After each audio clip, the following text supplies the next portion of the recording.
My sister's voice didn't shake, not even a little. "It's just for family, Em." I stood there in my kitchen with my laptop open, a half-edited wedding gallery glowing on the screen, and I watched my own reflection in the dark window, hair twisted up hoodie sleeves pulled over my hands like I was trying to disappear. "Family," I repeated like the word was foreign. Lauren exhaled a small laugh, the kind that wasn't funny, the kind that cut. "Yeah, family. Mom and Dad don't want extra. Extra." That was the first thing that landed. Hard, sharp, clean. Then she added, almost bored, "So don't make this a whole thing." I didn't answer. My fingers were locked around my phone so tight my knuckles went pale. Behind me, the dishwasher hummed, steady, mechanical, like it had no idea my life just cracked open. Because in that one sentence, "just for family," my sister didn't just uninvite me from a party. She rewrote me. I'm Emily Parker, 32.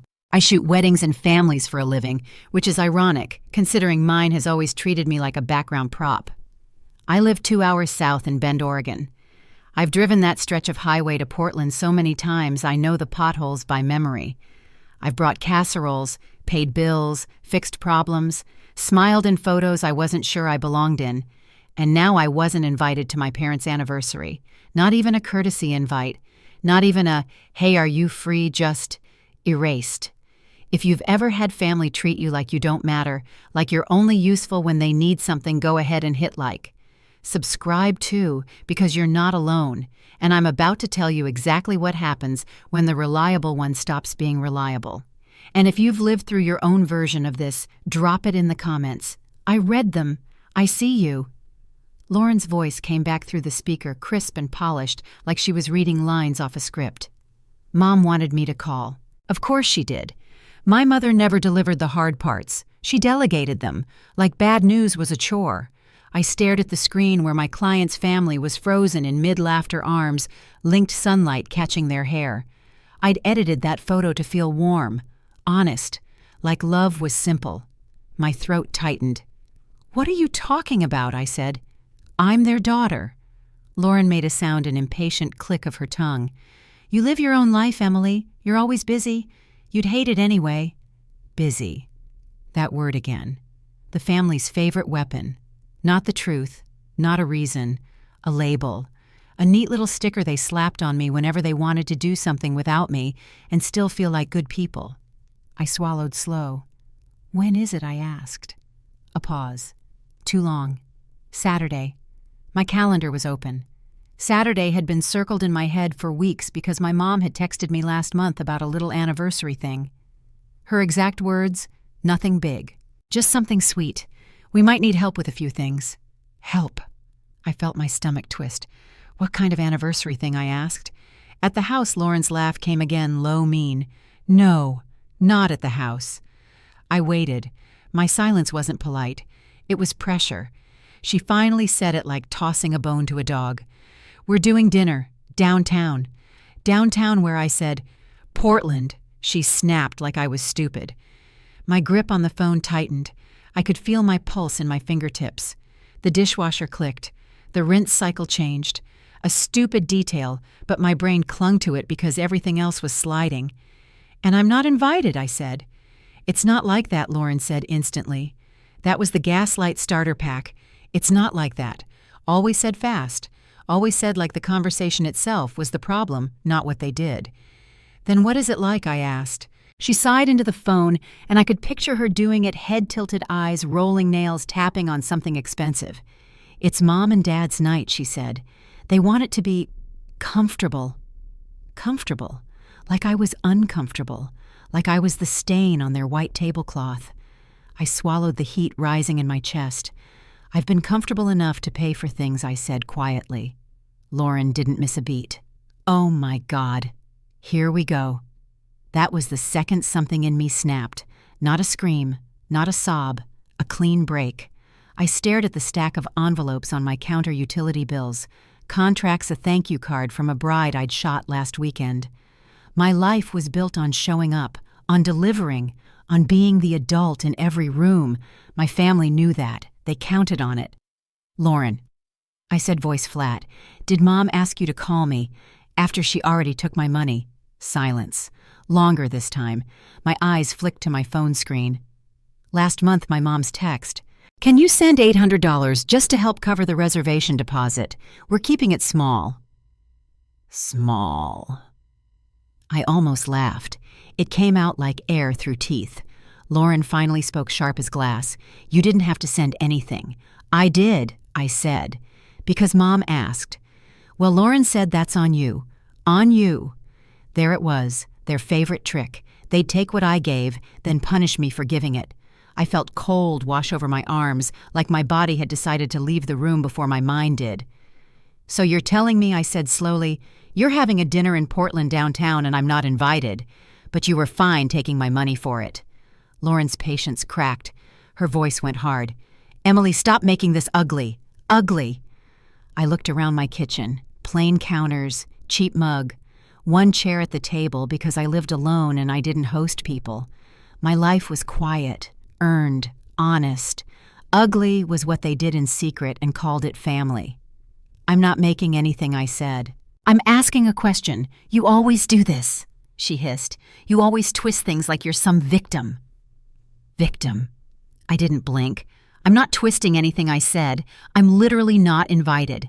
She spoke like she was correcting a child. Because you don't belong in this version, Emily. I went still. What version, I asked. The version where Mom and Dad aren't stressed, Lauren said. The version where it's just easy. Easy. I pictured my dad's forgetful smile when he'd ask me to spot him for something. My mom's soft voice when she'd call me sweetheart right before requesting money. Lauren's confident grin when she'd talk over me at family gatherings and act like it was charming. Easy meant Emily pays. Emily helps Emily stays quiet. I stared at my sleeve at the fabric twisted around my thumb like a tourniquet. So I'm not family, I said.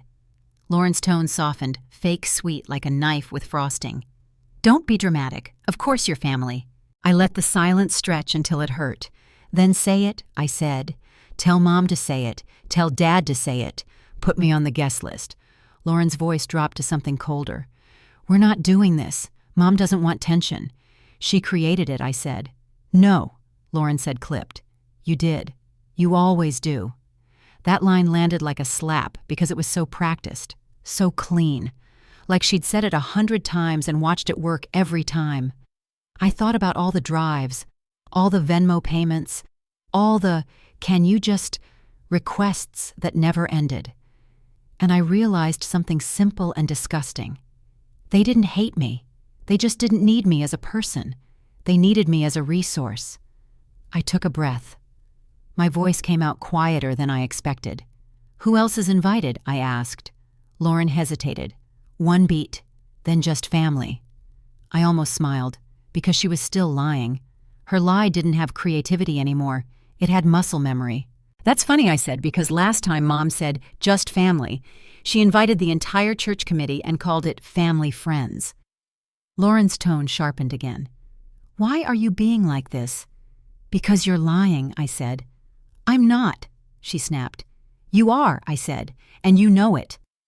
She went quiet. I heard movement on her end. Heels, on hardwood maybe. A door closing. Lauren always liked control. Even her silence was a tactic. Then she said, slow and poisonous, You're not invited because you make everything about you. You show up with that face, like you're judging us. I didn't even blink. I show up, I said, with a checkbook. Exactly, she said. And then you act like we owe you something. That was the third snap. The final one. Not anger. Clarity. My voice turned flat. Put Mom on. Lauren scoffed. She's busy. Put her on, I repeated. A beat. Then the sound of a phone being shifted muffled voices. And finally, my mother's voice slid in sweet airy, like nothing was wrong. Hi, honey. Honey. I stared at the dishwasher, the little green light blinking, like a heartbeat. Mom, I said, calm as ice. Am I invited to your anniversary dinner? A pause. Small, careful. Then my mother said with a little laugh like I was being silly, Oh, Emily, we didn't think you'd want to come. I didn't answer her right away. That pause, 2 seconds, maybe 3, was the only space in the entire conversation where the truth had a chance to breathe. "We didn't think you'd want to come." My mother said it softly, kindly, like she was doing me a favor. Behind her voice I could hear clinking, silverware, plates, someone laughing in the background. They were already moving on, already rehearsing life without me in the frame. "I live 2 hours away," I said. "I've driven farther for less." Another pause, shorter this time. "Well," she replied, "you've always been so independent." There it was, the family word they used when they wanted absolution. Independent. It sounded like a compliment. It was a sentence. I looked down at my hands. One was still gripping the phone. The other had curled into a fist so tight my nails bit into my palm. I didn't feel it. "I sent you money," I said, "for this dinner." A breath on the other end. Controlled, measured. "Yes," my mother said, "and we appreciate that." Appreciate. Not thank you. Not we're sorry. Just appreciation, like I'd tipped a waiter. "But you didn't think to invite me," I said. She sighed the way people do when they're tired of being confronted, not when they're wrong. "Emily, you're turning this into something it doesn't need to be." That was the moment I realized this wasn't a misunderstanding. It was a system. Lauren took the phone back without asking. Her voice slid in smoothly, like she was closing a door. "Mom's stressed," she said. "This conversation isn't helping." I almost laughed. It came out dry. "I'm not helping," I repeated. "That's new." Lauren ignored it. "You've always chosen your own path," she continued. "You don't need this stuff. This stuff. My parents' marriage, their milestone, their celebration. I didn't need family." "Is Dad there?" I asked. Lauren hesitated. Again. "He's around." "Put him on." Another shuffle. More background noise. Then my father's voice came through quieter than I remembered. "Hey, Em. No warmth, no concern. Just a greeting you give someone at the hardware store." "Am I invited to your anniversary dinner?" I asked. He cleared his throat. "Well," he said slow, "we didn't want to make things complicated." Complicated. I nodded even though he couldn't see me. "I see," I said. He didn't argue, didn't deny it, just let the words sit there like it explained everything. That was when I ended the call. No goodbye, no outburst. Just a click. The silence afterward was loud. The dishwasher finished its cycle and shut off with a soft chime. The apartment went still. Too still. Like everything was waiting to see what I'd do next. I stood there for a long time, then I sat down at my desk, and I started remembering. Not the dramatic memories, not the fights or holidays or big moments, the quiet ones, the patterns. Like the time my parents' furnace broke in the middle of winter, and I wired them $4 and $200 without hesitation. Lauren had been between projects. Daniel was traveling for work. I was the only option. Or the time my dad called me at 10 p.m. because he couldn't figure out online banking, and I stayed on the phone for an hour, walking him through it while exporting photos for a deadline. Or the dozens of family gatherings where I'd bring food cleanup after take photos, no one credited, then drive home alone while Lauren stayed the night in the guest room. I was always there, just never centered. My phone buzzed. "Lauren." I didn't answer. Then a text. "You really embarrassed Mom just now. Embarrassed." I stared at the message. My thumb hovered, then lowered. Another text followed. "This is why we didn't want drama." Drama. That word again. Their favorite shield. I typed, then erased. Typed again. "You took my money. You lied. You excluded me." 3 sentences. No emotion, just facts. Her reply came instantly. "You offered to help. No one forced you." I felt something cold slide down my spine. Offered. That was how they reframed everything. If I gave, it was my choice. If I asked questions, I was keeping score. I didn't respond. Instead, I opened my bank app. I scrolled. There it was. The transfer. $800. Sent 4 weeks ago. Labeled anniversary dinner. Small, harmless, easy to forget. Unless you were the one who'd sent it thinking it meant you belonged. My phone buzzed again. This time a group text. Mom, Dad, Lauren, Daniel. A family chat I hadn't realized existed without me. My mother's message sat at the top. Let's all calm down. This isn't what tonight is about. Tonight! They were already framing it as an inconvenience that needed smoothing over. Not a wound, not a betrayal. Daniel finally chimed in. Em, you're overreacting. It's just a dinner. Just a dinner. I closed my eyes. That was the line. The one that confirmed everything. It's just a dinner. Just money. Just time. Just you. Always just me. I didn't reply. Instead, I stood up, walked to my window, and watched the sun sink behind the trees. Bend went quiet in that blue hour way it always did. Peaceful. Detached. I realized something standing there. They weren't surprised I was hurt. They were annoyed, because my pain disrupted their comfort. My phone buzzed again. A call this time. Mom. I let it ring. Another buzz. A voicemail notification. I didn't listen. Then Lauren again. Don't make this harder than it needs to be. Harder for who I set the phone face down on the desk, and for the first time I didn't feel guilty. That scared me more than the exclusion, because guilt had always been the rope they used to pull me back. Without it, there was nothing tying me to that room, that dinner, that lie. I thought about Saturday night, the restaurant, the clinking glasses, Lauren orchestrating every detail, my parents smiling for photos, and I imagined my empty chair. Not noticed at first, then slowly. I exhaled. Something in me shifted, not loud, not dramatic, just a decision forming quietly in the dark. If they could celebrate without me, then I could live without them. My phone buzzed one last time, a text from my mother.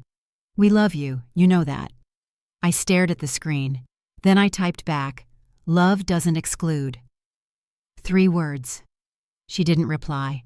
I picked up my camera bag from the corner of the room and set it on the table, unzipped it, ran my fingers over the lenses, tools I trusted, things that never lied to me.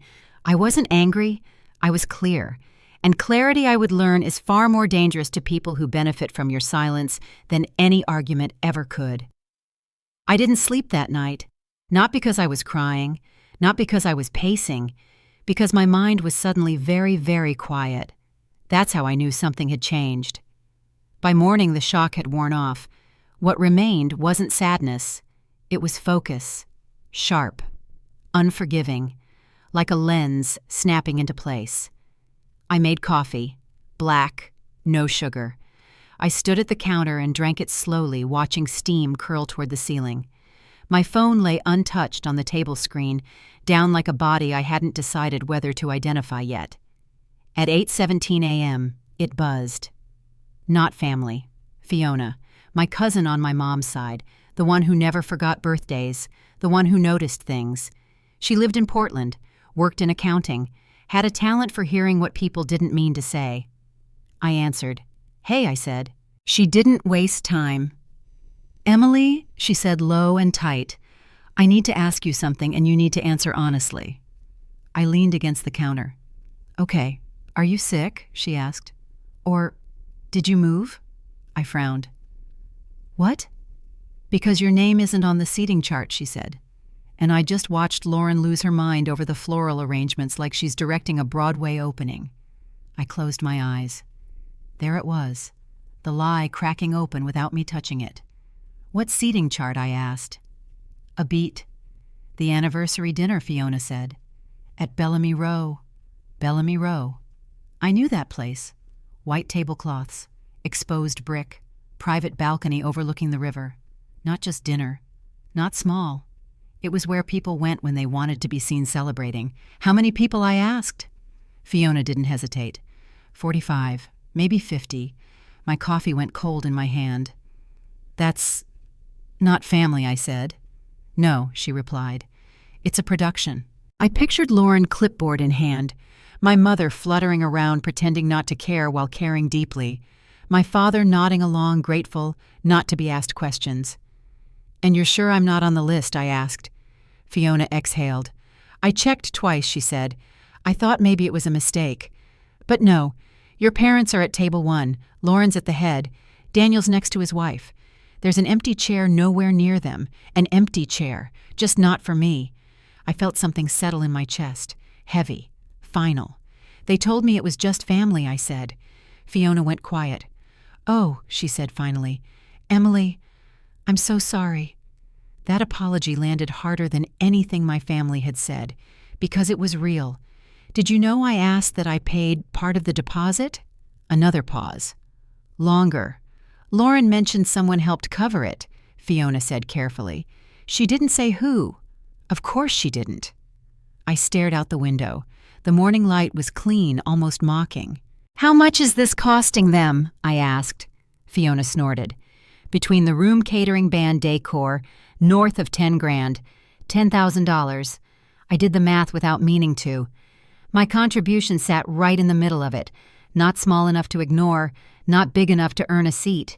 I thanked Fiona and hung up. Then I sat down. Not because I was weak, because my legs gave out.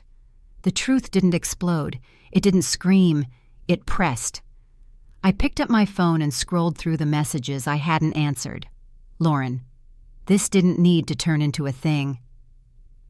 Mom, we love you. Daniel. It's just dinner. I opened my banking app again, then my email. There it was, a receipt. Bellamy Row, event deposit. Forwarded to me weeks ago with a heart emoji and the words, "Thank you, sweetheart. We couldn't do this without you." I laughed, once, short, ugly. And then I stopped. I didn't call them back. I didn't confront anyone. I didn't ask for explanations I already had.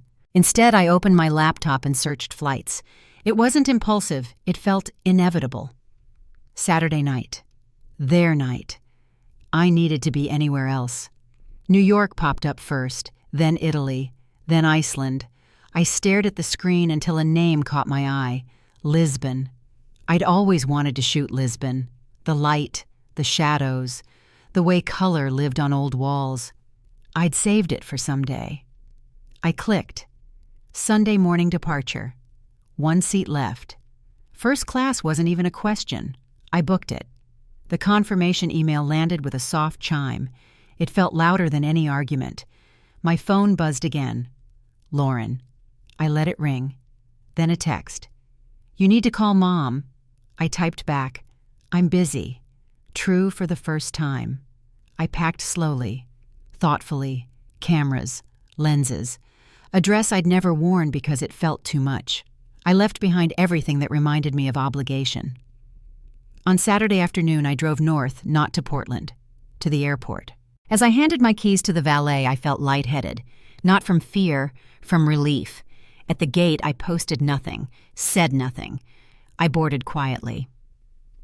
Somewhere over the Atlantic, I slept for the first time in days. I woke up to sunlight spilling through the window, washing everything in gold. The plane hummed, steady, unbothered. When we landed, Lisbon greeted me like it had been waiting. I didn't rush. I checked into a small hotel with tiled floors and open windows. I dropped my bags and stepped back outside with my camera. That first photo, an old man laughing into his phone's sunlight, catching the lines in his face, felt like proof of life. That night, sitting on a balcony overlooking the river, I finally posted. One photo, me, barely smiling. Wine glass in hand, the city glowing behind me. Caption choosing joy. Nothing else. No hashtags. No explanations. I set my phone down and didn't touch it again. Back in Portland, Bellamy Row, filled with voices. Glasses clinked. The band tuned up. Lauren smoothed her dress and adjusted place cards. Someone asked casually, "Where's Emily?" My phone buzzed an hour later. Fiona. It's starting, she wrote, and people are asking. I didn't reply. I was busy, living. And for the first time, my absence was louder than my presence had ever been. By the time I woke up the next morning, the damage was already done. I didn't know that yet. I woke to the sound of church bells somewhere down the street, their echo rolling through the open window like a reminder that time was still moving, even if my old life was cracking behind me. The room smelled like espresso and salt air. I lay there for a moment, staring at the ceiling, letting the quiet settle into my bones. No dread, no guilt, just space. I reached for my phone. 32 notifications. I didn't open them right away. I showered first, let the hot water run too long, watched steam blur the mirror until my face disappeared. That felt right. When I finally sat on the edge of the bed and unlocked my phone, the screen lit up like an accusation. Messages, missed calls, tags, Lauren, Mom, Daniel. Numbers I didn't recognize, and one name I did, Fiona. I opened hers first. "It's awkward here," she wrote. "Your photo is everywhere." I exhaled slowly. Another message came through before I could respond. "People keep asking why you're in Portugal. Portugal. Not Bend, not busy, not independent. Gone." I imagined the room at Bellamy Row, the tables set just so, the candles flickering, Lauren's careful choreography unraveling one whisper at a time. Someone else messaged me. A family friend I barely spoke to anymore. "Looks like you're living your best life. Weren't you supposed to be at your parents' dinner?" I didn't reply. I scrolled. My photo had spread farther than I'd expected. Friends of friends, old classmates, past clients, people who knew my family but had never asked where I fit. Now they were asking. I set the phone down. I wasn't going to manage the fallout. That wasn't my job anymore. Outside, the city moved on without knowing anything about my family's carefully curated disaster. A woman argued gently with a barista. A couple laughed over pastries, life unbothered. I lifted my camera and went out. I spent the morning shooting shadows on tiled walls, hands reaching for coffee cups. A man repairing fishing nets by the river, his fingers steady, practiced. No one asked me to explain myself. No one expected anything from me. Around noon, my phone buzzed again. A call this time. Mom. I let it ring. The voicemail icon appeared. Then another call. Lauren. I ignored it. Then Daniel. I laughed under my breath. Of course. They were coordinating now. Scrambling. Trying to control the narrative they'd lost the moment I stopped participating. I didn't check the voicemails. I didn't need to hear their version of events. I already knew the script. This isn't what we meant. People are misunderstanding. You made us look bad. I had made no statements, posted no accusations. I hadn't said their names. All I'd done was exist somewhere else. And that was enough. In Portland, the band played on. Fiona kept me updated in fragments. Mom's pretending nothing's wrong. Lauren snapping at staff. Someone asked Dad why you weren't invited. He said you were traveling for work. Traveling for work? I smiled at that. They finally admitted I had a life. Another message came through. Mrs. Caldwell cornered Mom by the bar. Asked why her daughter would rather be overseas than at her parents' anniversary. I pictured my mother's face, the tight smile, the hands clasped just a little too hard.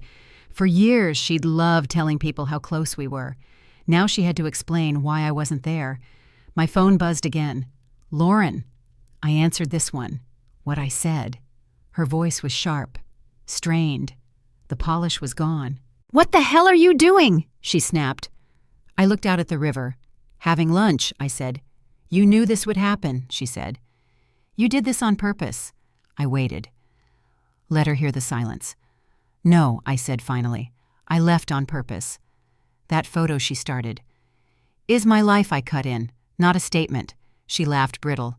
"Don't pretend this isn't about us." "It isn't," I said. "That's the problem." She went quiet. Then lower, angrier, Mom's crying. I didn't flinch. "She cried when I sent money," I said. "She cried when she needed help. She didn't cry when she left me out." "That's not fair," Lauren hissed. I leaned against the railing. Neither was the guest list. She exhaled sharply. "You could have talked to us." "I tried," I said. "You called it drama." Her voice dropped dangerous. "Take the post down." There it was. Not an apology. A demand. "No," I said. "You're humiliating them." "They did that," I replied. "I just stopped covering." Silence. Then the line went dead. I didn't feel triumphant. I felt done. That afternoon, I muted my family group chat and archived every message from them. Not deleted, archived, like files I no longer needed immediate access to. I spent the evening wandering narrow streets, camera hanging loose at my side.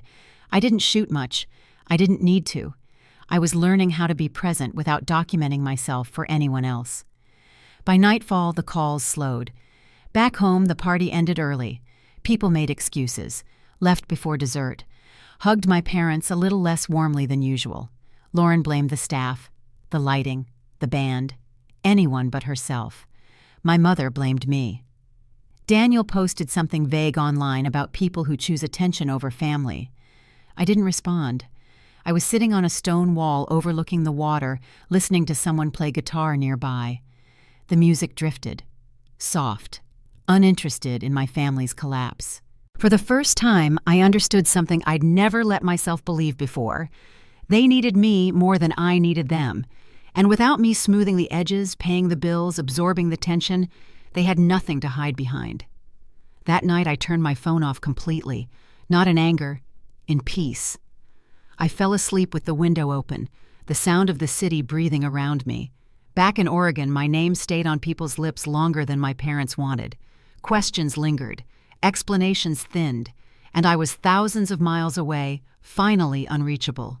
Not lost, unclaimed. The kind of freedom you only get when you stop waiting for permission to leave.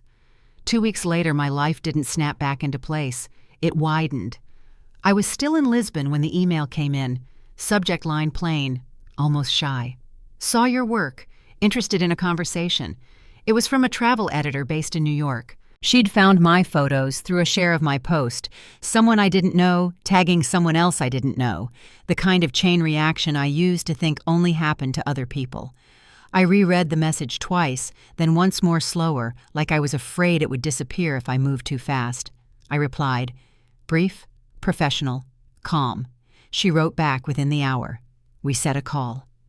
That night I walked the riverfront with my camera, not chasing shots, just letting my eyes be curious again. I noticed how light slid along the water, how voices layered without colliding. I felt unrushed, unclaimed. Back home, things were not quiet. Fiona filled me in sparingly at first, then more directly when I asked. Lauren had lost a contract. A small one, but public. The client was a friend of a friend who'd been at the dinner and didn't love the optics. That was the phrase. Optics. The same word Lauren used to love. Daniel's post had been screenshotted and shared. Someone at his firm flagged it as unprofessional. He took it down. Too late. Promotions don't like noise. My parents were still attending church, still smiling, still showing up. But people were cooler, polite, curious, less generous with their assumptions. Questions lingered. They hated that part. They called me again. Together this time. A conference call like a negotiation. I didn't answer. A week later, my mother sent a long text. Paragraphs, soft language, the kind that tries to sound reflective without admitting fault. Families hurt each other sometimes. We all make mistakes. Life is short. I read it once, then archived it. Not because I was angry, because it wasn't true. Families don't sometimes exclude one child and fund a celebration with her money. That wasn't a mistake. That was a choice made comfortably repeatedly by people who assumed I'd swallow it again. I didn't need them to understand. I needed them to stop having access to me. When I flew home, Bend felt different. Familiar but lighter. Like a room after you throw out furniture you never liked but were too polite to move. I unpacked slowly. Hung photos from Lisbon above my desk. The city stayed with me in the way good lessons do. Quiet, steady, impossible to unlearn. The call with the editor went well. Better than well. She talked about narrative, about honesty, about images that didn't perform happiness but lived inside it. She asked where else I'd want to shoot. Rome, I said without thinking. Lisbon was just the beginning. She smiled. I could hear it in her voice. Let's start there. By the end of the week, I had a contract. It wasn't life-changing money. Not yet. But it was direction, and direction changes everything. My phone buzzed less, then hardly at all. Lauren tried once more, an email this time. Short, sharp, unapologetic. I hope you're happy. I was. I didn't reply. Daniel sent nothing. Silence was his favorite defense. My father left a voicemail, his voice older than I remembered. We're still your parents, he said. We raised you. I deleted it. Raising a child doesn't give you lifetime access to them. That was something I'd finally learned. I blocked their numbers one by one, not ceremoniously, no shaking hands, no dramatic pause, just tap, confirm, done. The quiet afterward wasn't lonely, it was clean. Spring came early that year. The light shifted. Clients reached out, some new, some returning. They mentioned Lisbon. They mentioned the feeling in my work. Words I'd never heard applied to me before. I shot families again. Weddings, couples. But I did it differently. I no longer chased the perfect frame at the expense of myself. I didn't stay late to please people who wouldn't notice. I said no when it felt right. I didn't explain. That summer, my solo show opened at a small gallery downtown. Nothing flashy, just white walls and good light. People came. They asked about Lisbon, about travel, about the way the photos felt like breath. No one asked about my family. I stood there with a glass of wine, listening to conversations swirl around work I'd made without permission or approval. Fiona came. She hugged me tight. "They're not coming," she whispered, just in case I needed to hear it. I know I said, and meant I'm okay with that.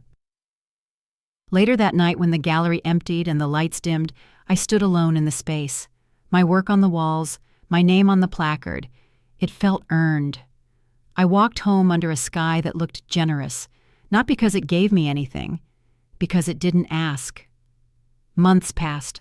Rome followed Lisbon, then Barcelona, then a small assignment in the south of France that taught me more about patience than any family ever had. I didn't miss birthdays or holidays. I missed versions of myself I used to be. The one who confused love with obligation. The one who believed being useful was the same as being valued. I don't miss her anymore. Every now and then I'd hear updates through the grapevine. My parents still hoped for normal. Lauren still blamed me. Daniel still avoided the topic. Nothing had been resolved, and that was the resolution. I learned something important in the aftermath of all this. Walking away didn't punish them. It released me. My life didn't improve because they suffered consequences. It improved because I stopped paying the cost of their comfort with my silence. If you're listening to this and something in your chest feels tight, let me say this clearly. You are not difficult for asking to be included. You are not dramatic for noticing patterns. And you are not selfish for choosing yourself when no one else will. Sometimes the bravest thing you can do is leave the room without slamming the door, and build a life so full, so honest, so quietly yours, that no one gets to tell you where you belong ever again.